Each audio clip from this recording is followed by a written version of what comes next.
नमस्कार दोस्तों, जय हिंद, जय भारत। दोस्तों, यह रेलवे सामान्य धन स्पीडी बुक 1380 प्रैक्टिस सेट का हम लोगों ने एक सीरीज स्टार्ट किया है, जिसमें छोटे छोटे वीडियो में प्रैक्टिस सेट को कर रहे हैं। तो वीडियो हम स्टार्ट करने से पहले दोस्तों, यदि आप चैनल बनाए हैं तो चैनल को सब्सक्राइब कर लीजिए, बेल आइकन दबा लीजिए ताकि इस तरह की वीडियो का नोटिफिकेशन आप पे मिलता रहे। आइए वीडियो की शुरुआत करते हैं। दोस्तों, आरआरबी महेंद्रू घाट 1994 का ये जो प्रैक्टिस सेट है, इसमें हमारा पहला क्वेश्चन है, एवोगाड्रो संख्या का मान होता है। एवोगाड्रो संख्या का मान होता है, कितना होता है? 6.023 गुणे 10⁻23। एवोगाड्रो संख्या का मान होता है 6.023 गुणे 10⁻23। क्लियर? एवोगाड्रो संख्या का मान 6.023 गुणे 10⁻23। दोस्तों, देखेंगे कि एवोगाड्रो संख्या किसे कहते हैं। एवोगाड्रो संख्या किसे कहते हैं? तो किसे कहते हैं? एक मोल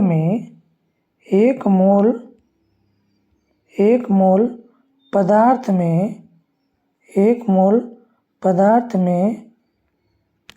अणुओं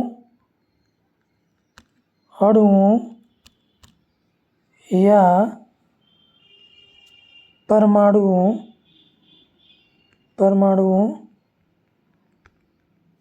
की कुल संख्या को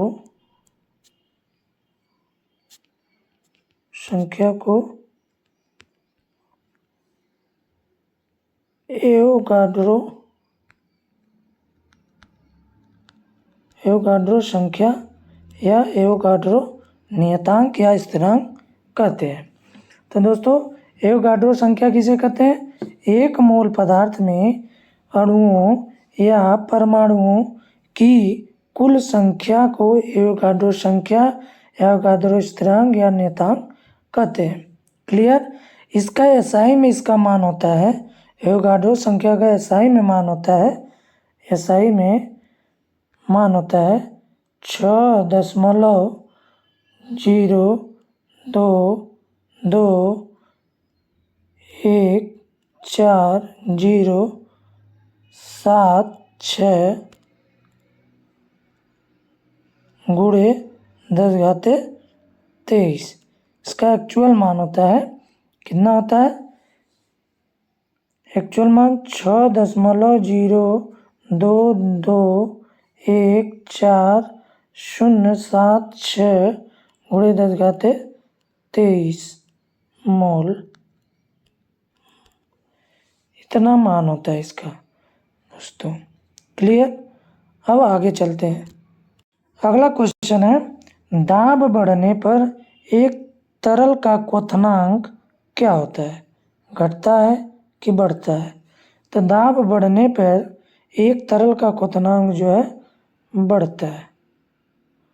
यदि हम दाब बढ़ाते हैं तो क्वथनांक तरल पदार्थ का जो है बढ़ता है। दाब बढ़ने पर एक तरल का जो क्वथनांक है वो बढ़ता है। दाब बढ़ने पर क्वथनांक बढ़ेगा। क्लियर?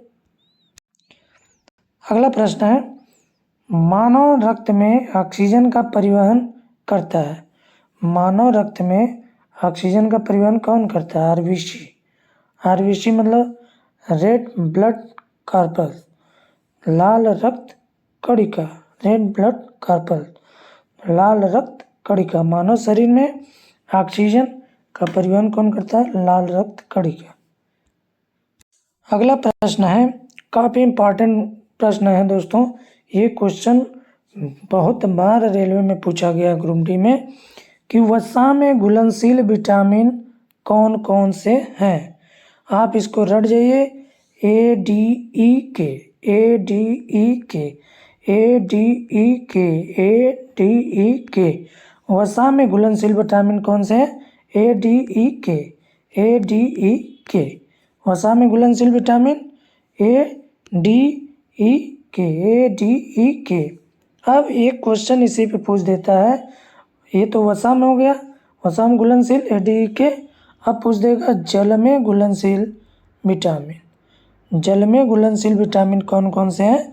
तो याद रखिएगा विटामिन बी और सी। विटामिन बी और सी ये जल में घुलनशील है, वसा में घुलनशील विटामिन है ADE। क्लियर? काफ़ी वेरी मोस्ट इम्पॉर्टेंट ये क्वेश्चन है। एक क्वेश्चन तो पूछना ही पूछना है, चाहे वसा में घुलनशील चाहे जल में। तो वसा में ADE, जल में BC। क्लियर? अब आगे चलते हैं। अगला क्वेश्चन है ध्वनि की चाल है। ध्वनि की चाल जो होती है 760 मील पर घंटा, 760 मील प्रति घंटा, मतलब 1 घंटे में 760 मील। ध्वनि की चाल 760 मील पर घंटा। आगे चलते हैं। अगला प्रश्न है एल्युमिनियम का मुख्य अयस्क है। काफ़ी इम्पोर्टेंट क्वेश्चन। एल्युमिनियम का मुख्य अयस्क है। एल्युमिनियम का मुख्य अयस्क बॉक्साइट। दोस्तों क्वेश्चन ये भी बहुत बार पूछा हुआ क्वेश्चन है, ये रिपीटेड बार बार पूछा हुआ है। तो एल्युमिनियम का अयस्क bauxite, aluminium bauxite, aluminium bauxite, इस तरह इसको जोड़ लीजिए, आपको तैयार हो जाएगा। Aluminium bauxite, aluminium bauxite, aluminium का मुख्य अयस्क बॉक्साइट। या तो ऐसे पूछ देगा क्वेश्चन कि बॉक्साइट किसका प्रमुख अयस्क है, तो एल्युमिनियम का। क्लियर? अगला प्रश्न है प्रश्न नंबर, प्राकृतिक मोम और लाख प्राप्त किए जाते हैं। प्राकृतिक मोम और लाख प्राप्त किए जाते हैं किससे? कीड़ों के स्राव के रूप में। प्राकृतिक मोम और लाख जो प्राप्त किए जाते हैं कीड़ों के स्राव लार से जो प्राप्त होते हैं। प्राकृतिक मोम और लाख जो है कीड़ों के लार स्राव से पाया जाता है। क्लियर? अगला क्वेश्चन है कार बैटरी में इस्तेमाल किया जाता है। कार में जो बैटरी लगी होती है उसमें कौन सा अम्ल प्रयोग किया जाता है? तो बैटरी में इस्तेमाल किया जाता है, जो कार में बैटरी लगी होती है उस बैटरी में क्या इस्तेमाल किया जाता है? तो सल्फ्यूरिक अम्ल। कार बैटरी में इस्तेमाल किया जाने वाला क्या है? सल्फ्यूरिक अम्ल। क्लियर? सल्फ्यूरिक अम्ल। अगला प्रश्न है हमारे शरीर में आधारी उपापचय को नियंत्रित करने वाला हार्मोन निकलता है। हमारे शरीर में आधारी उपापचय को नियंत्रित करने वाला हार्मोन निकलता है अपटू ग्रंथि से। किस ग्रंथि से? अपटू ग्रंथि से। अपटू ग्रंथि से निकलता है। अगला प्रश्न है बिजली के बल्ब का फिलामेंट बना होता है। Very most important. बिजली के बल्ब का फिलामेंट किसका बना होता है? टंगस्टन। दोस्तों इसको रट जाइए, बिजली के बल्ब में कौन सा फिलामेंट लगा था? टंगस्टन। इसको लिख कर याद करिएगा, एक बार में तैयार हो जाएगा। बिजली के बल्ब का फिलामेंट बना होता है टंगस्टन का। क्लियर? अगला प्रश्न है ये RRB अजमेर जो 1994 का पेपर है, RRB अजमेर 1994। प्रश्न है मानव नेत्र पर बना प्रतिबिंब होता है। मानव नेत्र पर बना प्रतिबिंब कैसा होता है? वास्तविक एवं उल्टा। मानव नेत्र पर जो प्रतिबिंब बनता है वो प्रतिबिंब वास्तविक होता है और उल्टा होता है। वास्तविक उल्टा होता है मानव नेत्र पर बना प्रतिबिंब। पृथ्वी पर कुल जल में मीठे पानी का भंडार है। पृथ्वी पर कुल जल में मीठे पानी का भंडार कितना है? लगभग 2.5%, 2.5%। पृथ्वी पर कुल जल में मीठे पानी का भंडार कितना है? लगभग 2.5%। अगला प्रश्न है दूध की शुद्धता मापी जाती है। वेरी वेरी मोस्ट इम्पॉर्टेंट, बहुत बार प्रश्न पूछा हुआ है। दूध की शुद्धता किससे मापी जाती है? लैक्टोमीटर से। किससे मापी जाती है? लैक्टोमीटर। दूध की शुद्धता लैक्टोमीटर, दूध की शुद्धता लैक्टोमीटर। अगला प्रश्न है, ध्वनि के शोरगुल का मापन होता है। ध्वनि के शोरगुल का मापन होता है किसके द्वारा? इसमें डेसिबल में। किसमें होता है? डेसिबल में। ध्वनि के शोरगुल का मापन होता है डेसिबल, या ध्वनि मापी जाती है डेसिबल में। डेसिबल में ध्वनि डेसिबल में। क्लियर। अगला प्रश्न है, बायोगैस में मुख्यतः होता है, कौन सा होता है? मीथेन। बायोगैस में methane, ammonia, methane ammonia CH4। Biogas में, या हम उसे गोबर भी बोल सकते हैं। बायोगैस गोबर, गोबर में कौन सी गैस होती है? वो मीथेन CH4। बायोगैस या गोबर में कौन सी गैस होती है? Methane CH4। अगला प्रश्न है, माइक्रोफोन का आविष्कार कौन किया? माइक्रोफोन का आविष्कारक ग्राहम बेल। माइक्रोफोन का आविष्कारक कौन है? Graham Bell. अगला प्रश्न है, मधुमेह रोग होता है, वेरी वेरी मोस्ट इम्पोर्टेंट, मधुमेह रोग, माइक्रोफोन का आविष्कारक ग्राहम बेल। माइक्रोफोन का आविष्कारक ग्राहम बेल। मधुमेह रोग होता है किसके अभाव में? तो इंसुलिन के अभाव में। इंसुलिन के अभाव में मधुमेह रोग। मधुमेह इंसुलिन, मधुमेह इंसुलिन, इंसुलिन के अभाव में क्या होता है? मधुमेह रोग। क्लियर। अगला प्रश्न है, स्कर्वी रोग होता है, स्कर्वी रोग होता है विटामिन सी के कमी के कारण। विटामिन सी की कमी के कारण क्या होता है? स्कर्वी रोग। विटामिन सी की कमी के कारण क्या होता है? स्कर्वी रोग। स्कर्वी रोग विटामिन सी की कमी के कारण। अब विटामिन सी का जो वैज्ञानिक नाम होता है वो आप बता सकते हैं? बताइए, आप कमेंट बॉक्स में ज़रूर बताएं। तो विटामिन सी का जो है वैज्ञानिक नाम होता है ascorbic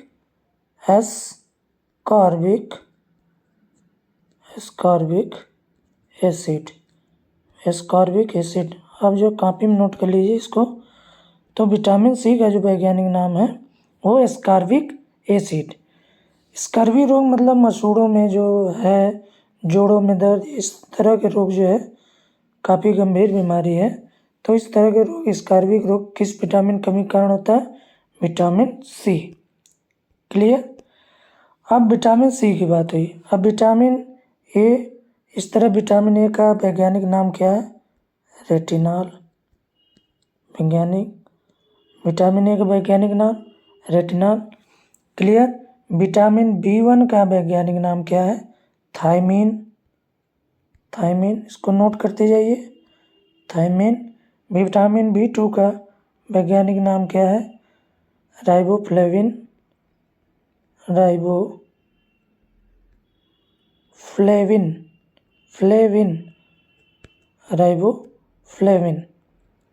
vitamin A retinol, vitamin B1 thiamine, vitamin B2 riboflavin. अगला विटामिन B3 का वैज्ञानिक नाम है नियासिन। इस तरह विटामिन एक एक नोट करते जाइए, तैयार हो जाएगा आपका। Vitamin B5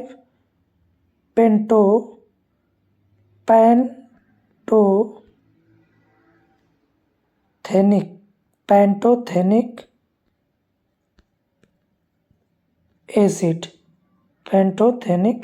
acid.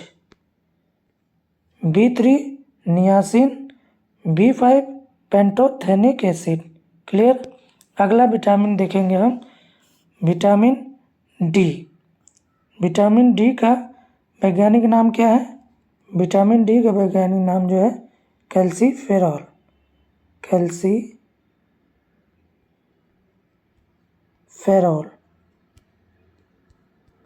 Vitamin D का वैज्ञानिक नाम जो है कैल्सीफेरॉल। इसी तरह विटामिन ई का वैज्ञानिक नाम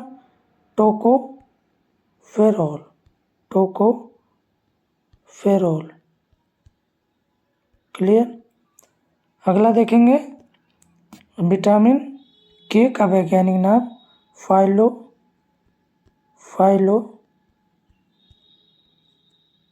क्विनोन,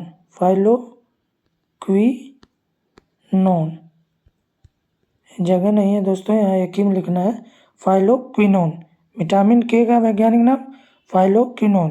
क्लियर। इस तरह वैज्ञानिक नाम भी आप क्लियर कर लीजिए, एक क्वेश्चन इसमें फिक्स होता है। क्लियर। एक बार रिवाइज करा देते हैं। विटामिन ए का वैज्ञानिक नाम retinol, B1 thiamine, B2 riboflavin, vitamin B3 niacin, vitamin B5 pantothenic acid, vitamin B7 biotin.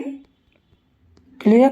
Vitamin C ascorbic acid, vitamin D calciferol, vitamin E tocopherol, vitamin K phylloquinone. Clear. इस तरह आपका हमने काफ़ी practice करा दिया। आप एक बार दो बार वीडियो को देख जाएंगे, आपको क्लियर होता जाएगा। आगे चलते हैं। अगला प्रश्न है, सूर्य ग्रहण होता है जब। सूर्य ग्रहण कब होता है? चंद्रमा जो है सूर्य एवं पृथ्वी के बीच आ जाता है। क्लियर। जब ये हमारा सूर्य हो गया, ये हमारा पृथ्वी हो गया, तो सूर्य और पृथ्वी के बीच में जब चंद्रमा आ जाता है तो हमारा क्या हो जाता है? सूर्य ग्रहण। क्लियर। सूर्य एवं पृथ्वी के बीच आ जाता है कौन? चंद्रमा, तो क्या होता है? सूर्य ग्रहण। क्लियर। अगला क्वेश्चन है, पेस मेकर संबंधित है, काफ़ी मोस्ट इम्पॉर्टेंट क्वेश्चन है। पेस मेकर किससे संबंधित है? हार्ट से, हृदय से। पेस मेकर हृदय से संबंधित। अगला प्रश्न है, विरंजक चूर्ण का सूत्र है। विरंजक चूर्ण का सूत्र है CA कोष्ठक में OC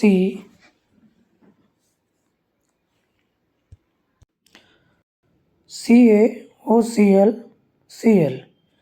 दोस्तों इसको ऐसे आप पढ़ सकते हैं कि Ca कोष्ठक में OCl2, ACl2 हो गया, ACl हो गया Cl2।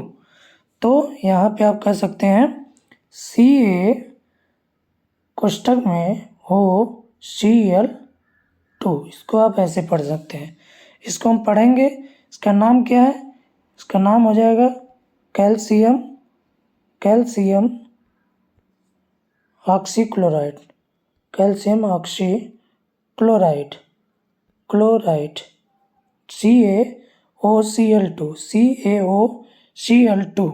CaOCl2। यहाँ देखिए कंफ्यूज करने के लिए आपको Ca फिर OCl फिर Cl दिया है, तो इसको आप पढ़ सकते हैं Ca कोष्ठक में Cl2, Cl हो गया Cl2। तो यहाँ विरंजक चूर्ण का सूत्र हो गया CaOCl2, कैल्शियम ऑक्सीक्लोराइड। इसका प्रयोग, विरंजक चूर्ण का जो प्रयोग कहाँ किया जाता है? तो जैसे टेक्सटाइल उद्योगों में, लिनन लॉन्ड्री में जो खराब कपड़े होते हैं उनको धोने के लिए प्रयोग किया जाता है। किसका? विरंजक चूर्ण का। विरंजक चूर्ण का प्रयोग जो है, जो टेक्सटाइल उद्योगों में, लिनन लॉन्ड्री में, इस सब में प्रयोग किया जाता है खराब कपड़ों को धोने के लिए। Clear. CaOCl2 calcium oxychloride. Clear. ये क्वेश्चन आपको क्लियर हो गया होगा। आगे चलते हैं। अगला प्रश्न है, हीरा और ग्रेफाइट एक जैसे नहीं दिखते क्योंकि। हीरा और ग्रेफाइट एक जैसे नहीं दिखते क्योंकि दोनों के कार्बन परमाणुओं की संरचना पृथक पृथक अन्यथा अलग अलग होती है। हीरा और ग्रेफाइट एक जैसे नहीं दिखते क्योंकि इन दोनों के कार्बन जो परमाणु होते हैं, कार्बन परमाणुओं की संख्या जो होती है अलग अलग होती है। इसके कारण हीरा और ग्रेफाइट एक जैसे नहीं दिखाई देते। अगला प्रश्न है, प्राकृतिक बहुलक है। प्राकृतिक बहुलक है कौन? रबर। प्राकृतिक बहुलक रबर। प्राकृतिक बहुलक रबर।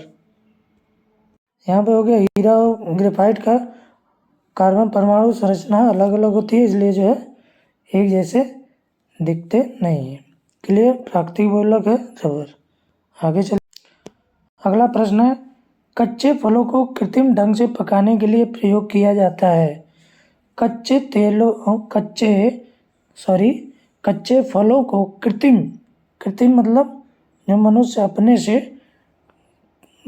प्राकृतिक रूप से नहीं पकता, उसको मनुष्य जो है पकाता है, तो उसे हम कृत्रिम कहते हैं। मनुष्यों द्वारा किया गया जो कार्य होता है या उनके द्वारा जो जैसे फलों को तोड़कर उसको पकाया जाता है। यदि पेड़ में पकता है तो प्राकृतिक रूप से पकता है, यदि हम अलग से तोड़ के उसको पकाते हैं तो वो कृत्रिम प्रक्रिया हो गई।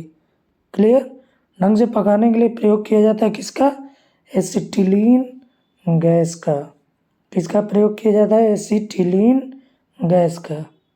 एक बार फिर से देखते हैं, कच्चे फलों को प्राकृतिक ढंग से पकाने के लिए कृत्रिम ढंग से पकाने के लिए, कृत्रिम विधि द्वारा पकाने के लिए प्रयोग किया जाता है एसिटिलीन गैस।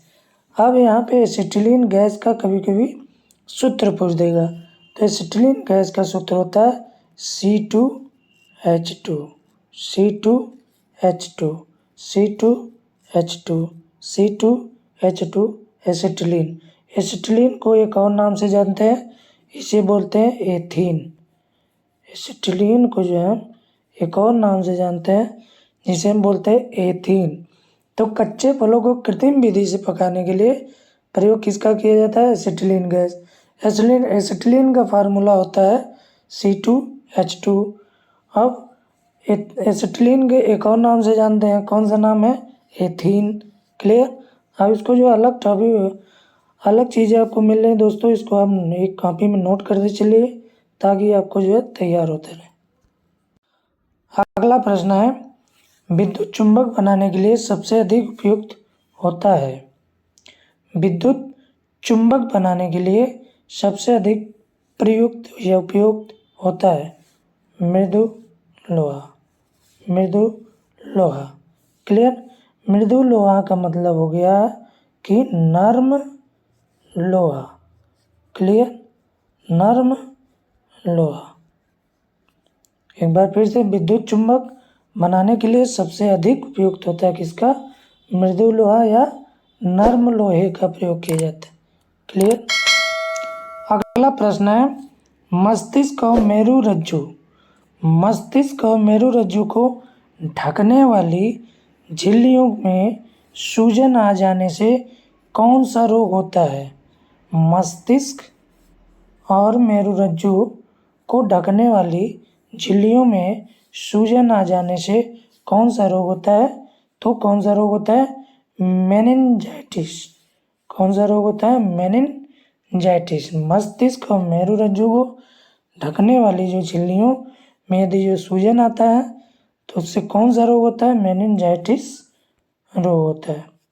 क्लियर? अगला क्वेश्चन, द्रव्यमान का एसआई मात्रक है। द्रव्यमान का एसआई मात्रक है कौन सा? द्रव्यमान का एसआई मात्रक है किलोग्राम। द्रव्यमान का एसआई मात्रक किलोग्राम। क्लियर दोस्तों? ये प्रैक्टिस आरआरबी मुंबई 1995 का हम लोग कर रहे हैं। आरआरबी मुंबई 1995 प्रैक्टिस सेट है ये। क्लियर? ये दोनों क्वेश्चन हो गए। अगला प्रश्न है, पौधों और जीवों के स्थान वितरण के अध्ययन का नाम है। मतलब पौधों और जीवों के स्थान वितरण के अध्ययन का नाम क्या है? तो नाम है बायोजियोग्राफी। बायोजियोग्राफी।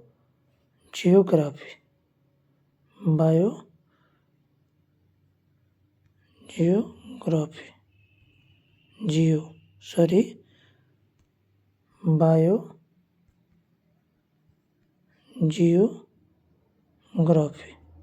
क्लियर। पौधों और जीवों के स्थान वितरण के अध्ययन को क्या नाम है? Bio geography. क्षेत्रफल का एक राशि है, क्षेत्रफल एक राशि है, सदिश है, अदिश, तो क्षेत्रफल जो है अदिश राशि।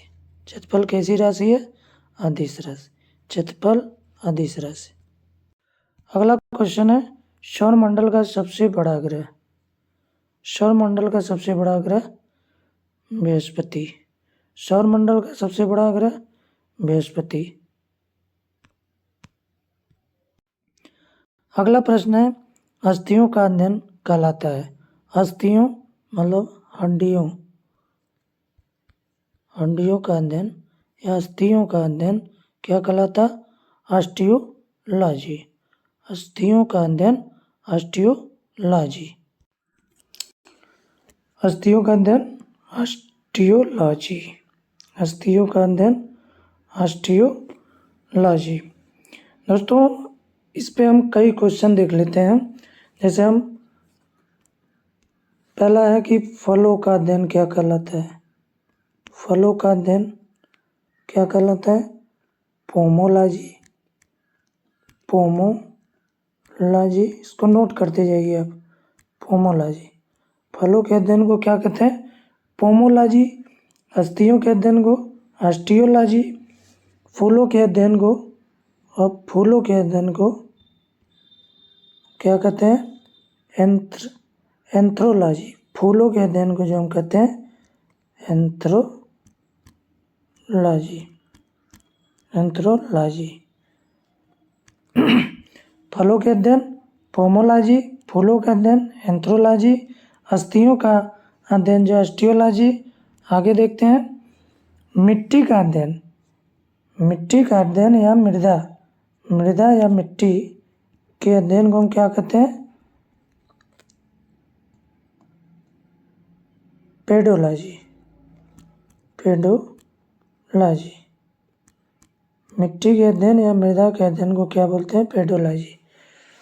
वृक्षों का अध्ययन, वृक्षों का अध्ययन क्या कहलाता है? डेंड्रोलॉजी। वृक्षों का अध्ययन होता है डेंड्रोलॉजी। डेंड्रोलॉजी। अगला है, कोशिका का अध्ययन क्या कहलाता है? Very very most important. कोशिका का अध्ययन क्या कहलाता है? कोशिका के अध्ययन को हम क्या कहते हैं? साइटोलॉजी। साइटोलॉजी। क्लियर। आगे देखते हैं, सब्जियों के अध्ययन को, सब्जियों के अध्ययन को हम क्या कहते हैं? सब्जियों के अध्ययन को हम कहते हैं ओलेरी कल्चर। ओलेरी कल्चर। ओलेरी कल्चर। सब्जियों के अध्ययन को ओलेरी कल्चर। आगे है, खगोलीय पिंडों जैसे ग्रह नक्षत्रों का लोग करते हैं तो उसका अध्ययन क्या कहलाता है? खगोलीय पिंडों का अध्ययन। खगोलीय पिंडों का अध्ययन क्या कहलाता है? एस्ट्रोलॉजी। एस्ट्रोलॉजी। एस्ट्रोलॉजी। क्लियर। मछलियों का अध्ययन, मछलियों का अध्ययन जो कहलाता है इच्थियोलॉजी। मछली का अध्ययन जो है, मछली का अध्ययन, मछली का अध्ययन क्या कहलाता है? इच्थियोलॉजी। इच्थियोलॉजी। इच्थियोलॉजी। इच्थियोलॉजी। पंछियों का अध्ययन, पंछियों का अध्ययन क्या कहलाता है? पंछी का अध्ययन कहलाता है ऑर्निथोलॉजी। ऑर्निथोलॉजी। ऑर्निथोलॉजी। इसको एक एक नोट आप करते जाइए, अपने नोट्स में इसको तैयार करिएगा। अगला है कीटों का अध्ययन। कीटों का अध्ययन, कीटों का अध्ययन क्या कहलाता है? एंटोमोलॉजी। एंटोमोलॉजी।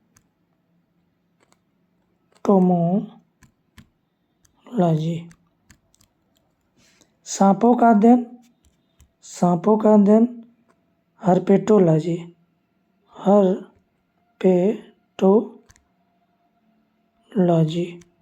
हर्पेटोलॉजी।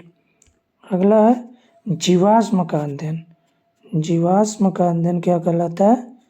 वो पैलेंटोलॉजी कहलाता है। एक बार हम सरसरी निगाह से एक बार फिर से देख लेते हैं।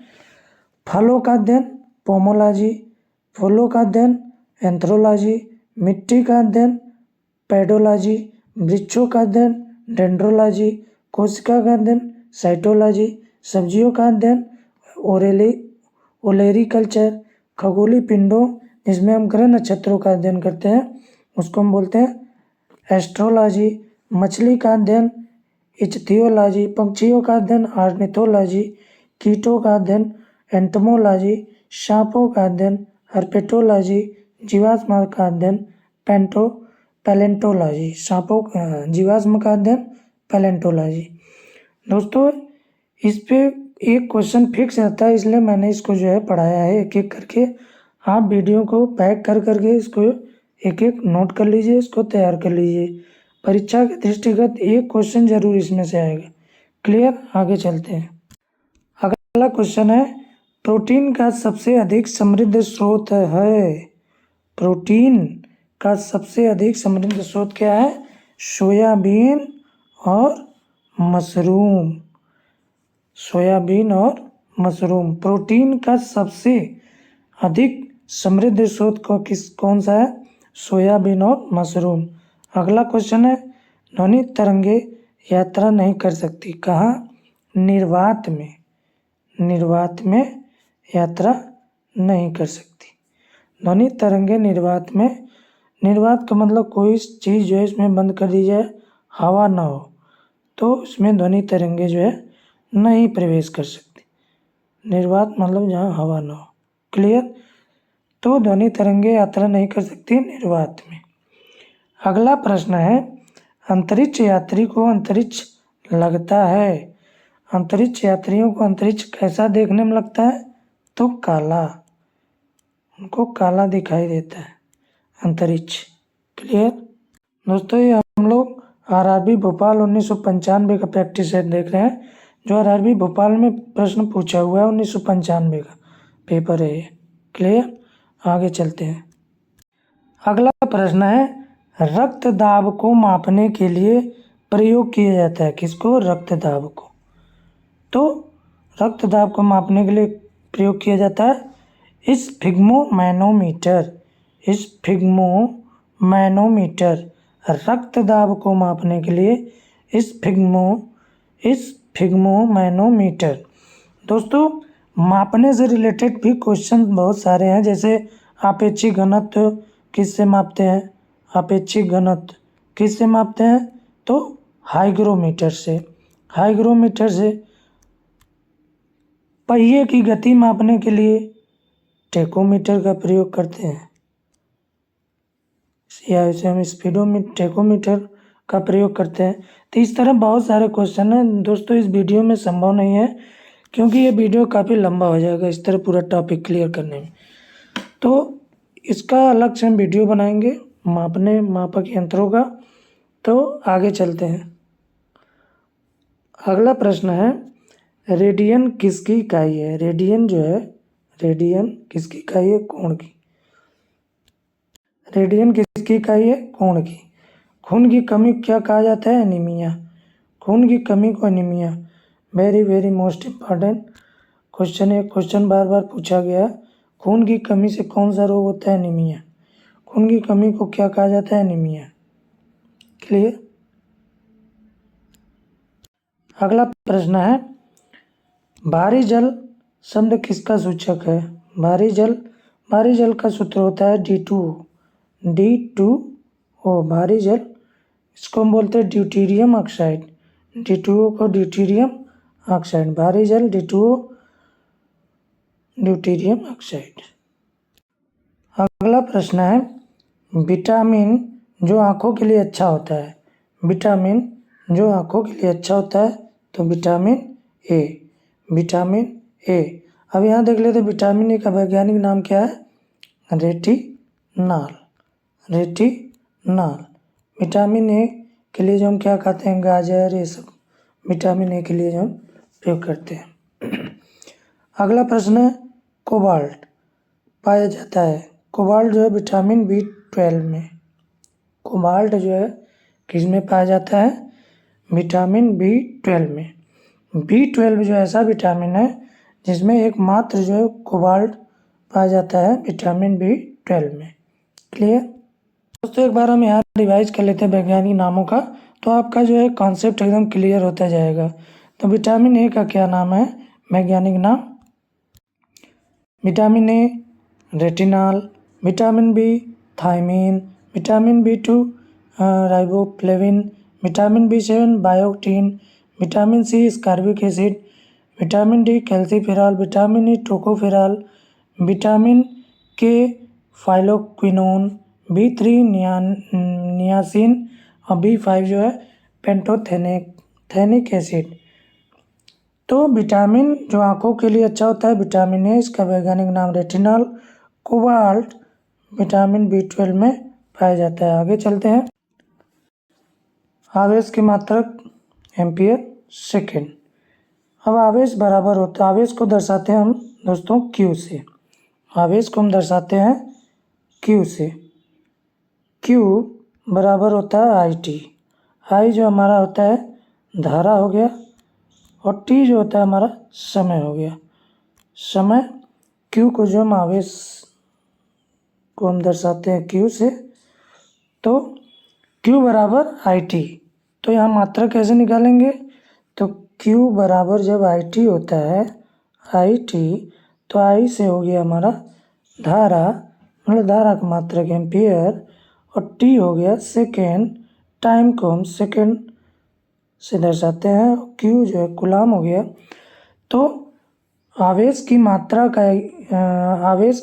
का मात्रक या इकाई है क्या, एम्पियर सेकेंड। Q बराबर IT, I जो है धारा, एम्पियर, T समय मतलब सेकेंड, तो एम्पियर सेकेंड। क्लियर। अब यहाँ पर क्वेश्चन आता है आवेश की SI मात्रक, क्वेश्चन पूछ लेता है आवेश का SI मात्रक, तो क्या हो जाएगा, SI मात्रक कूलाम, SI मात्रक कूलाम। इसको इस तरह से दोस्तों यदि आप पढ़ेंगे डीपली, तब जाके परीक्षा जो है क्रैक होगा। तो आवेश की मात्रा का मात्रक जो होता है एम्पियर सेकेंड, Q बराबर होता है IT, I जो है आपका धारा, T जो है समय, तो एम्पियर सेकेंड हो गया इसका मात्रा। अगला क्वेश्चन है कि डायनामाइट में मुख्य रूप से पाया जाता है, डायनामाइट में मुख्य रूप से क्या पाया जाता है, नाइट्रोग्लिसरीन। डायनामाइट में नाइट्रोग्लिसरीन पाया जाता है। अगला प्रश्न है, शरीर में एनीमिया रोग उत्पन्न होता है। एनीमिया आपने ऊपर पढ़ा क्वेश्चन था, तो आयरन की कमी से एनीमिया रोग होता है। एनीमिया रोग किसकी कमी से, आयरन कहाँ से मिलेगा, आयरन जो है फलों से ज़्यादातर मिलता है, पालक से, इस तरह जो आपको आयरन की मात्रा मिलती है। अगला प्रश्न है, नींबू में पाया जाने वाला अम्ल है। दोस्तों ये RRB गुवाहाटी 1996 का पेपर है, जो पेपर में आया हुआ प्रश्न है प्रीवियस, तो वो RRB गुवाहाटी 1996। तो नींबू में पाया जाने वाला अम्ल है कौन सा, सिट्रिक अम्ल। नींबू में पाया जाने वाला अम्ल साइट्रिक अम्ल, नींबू में पाया जाने वाला अम्ल साइट्रिक अम्ल। अगला प्रश्न है, वायुमंडलीय हवा का सर्वाधिक घटक है। वायुमंडलीय हवा का सर्वाधिक घटक मतलब वायुमंडल में सबसे ज़्यादा मात्रा में क्या पाया जाता है, नाइट्रोजन। कितना, 78%। क्लियर, काफ़ी इंपॉर्टेंट प्रश्न है दोस्तों। तो वायुमंडलीय हवा का सर्वाधिक घटक क्या है, नाइट्रोजन, मतलब नाइट्रोजन वायुमंडल में सर्वाधिक मात्रा में पाया जाता है। कितना, 78%। अगला प्रश्न है, गैसोहाल बनता है पेट्रोल तथा इथेनॉल के मिश्रण से। पेट्रोल और इथेनॉल के मिश्रण से जो है गैसोहॉल बनता है। गैसोहॉल कैसे बनता है? पेट्रोल और इथेनॉल के मिश्रण से। अगला प्रश्न है, अंधापन किस विटामिन कमी के कारण होता है? तो अंधापन विटामिन ए की कमी के कारण, जिसे हम बोलते हैं रतौंधी। तो किसकी कमी के कारण होता है? Vitamin A. अंधापन या रतौंधी रोग जो है किस विटामिन कमी के कारण होता है? Vitamin A. विटामिन ए का वैज्ञानिक नाम क्या है? रेटिनॉल। क्लियर? विटामिन ए का वैज्ञानिक नाम रेटिनॉल। अगला प्रश्न है, कार्बन के दो मुख्य अपरूप हैं। कार्बन के दो मुख्य अपरूप हैं, कौन कौन? हीरा और ग्रेफाइट। इसको रट जाइए दोस्तों, यह क्वेश्चन काफ़ी इंपॉर्टेंट है। कार्बन का अपरूप है, ये बहुत बार क्वेश्चन पूछा गया। कार्बन का अपरूप कौन कौन सा है? हीरा और ग्रेफाइट। कार्बन का अपरूप हीरा और ग्रेफाइट। कार्बन का अपरूप हीरा, ग्रेफाइट। आगे चलते हैं। अगला प्रश्न है, शरीर की सबसे बड़ी हड्डी है फीमर। शरीर की सबसे बड़ी हड्डी फीमर। सबसे छोटी हड्डी कान की होती है। सबसे छोटी हड्डी किसकी होती है? कान की। इसे हम बोलते हैं स्टेपिज। क्लियर? शरीर की सबसे बड़ी हड्डी फीमर और सबसे छोटी हड्डी कान की होती है, जिसे हम स्टेपिज बोलते हैं। अगला प्रश्न है, मानव शरीर में कुल हड्डियों की संख्या कितनी होती है? 206। मानव शरीर में हड्डियों की संख्या 206। अगला प्रश्न है, प्रकाश वर्ष का मात्रक है।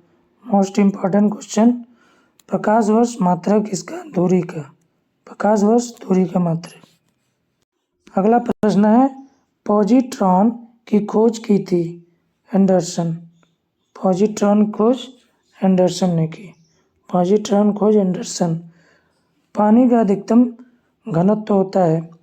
पानी का जो अधिकतम घनत्व होता है कितना? -4 डिग्री सेंटीग्रेड। पानी का अधिकतम घनत्व -4 डिग्री सेंटीग्रेड। सूर्य की पराबैंगनी किरणों में पृथ्वी की रक्षा करता है ओजोन परत। सूर्य से जो पराबैंगनी किरणें पृथ्वी पर जो कि नहीं पहुंच पाती, किसके कारण? ओजोन परत के कारण, जो कि काफ़ी हानिकारक किरणें होती हैं मानव शरीर के लिए। तो ओजोन परत के कारण पराबैंगनी किरणें जो है, किरणों से जो है मनुष्य को सुरक्षा मिलती है। तो ओजोन परत जो है पराबैंगनी किरणों को रोकता है। अगला प्रैक्टिस सेट है आरआरबी त्रिवेंद्रम, जो कि 1996 का है। प्रश्न है, डायनमो का आर्मेचर बना होता है।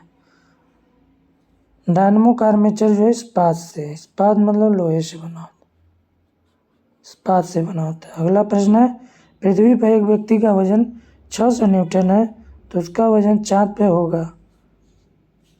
पृथ्वी पर एक व्यक्ति का वजन 600 न्यूटन है, उसका वजन चांद पर होगा -100 न्यूटन। -100 न्यूटन। अगला प्रश्न है, सोना का अपचित घनत्व है। सोना का अपचित घनत्व जो है 19.30 ग्राम सेंटीमीटर क्यूब। 19.30 ग्राम प्रति सेंटीमीटर क्यूब। ठोस कोण की इकाई है स्टेरेडियन। ठोस कोण की इकाई जो है स्टेरेडियन।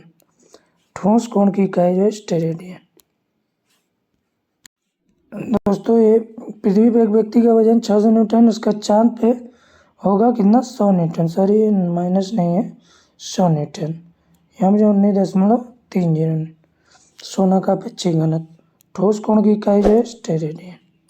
क्लियर? दोस्तों, हमारा वीडियो कैसा लगा? वीडियो अच्छा लगा तो वीडियो को लाइक कर दीजिए, चैनल को सब्सक्राइब कर लीजिए। इसी के साथ जय हिंद, जय भारत।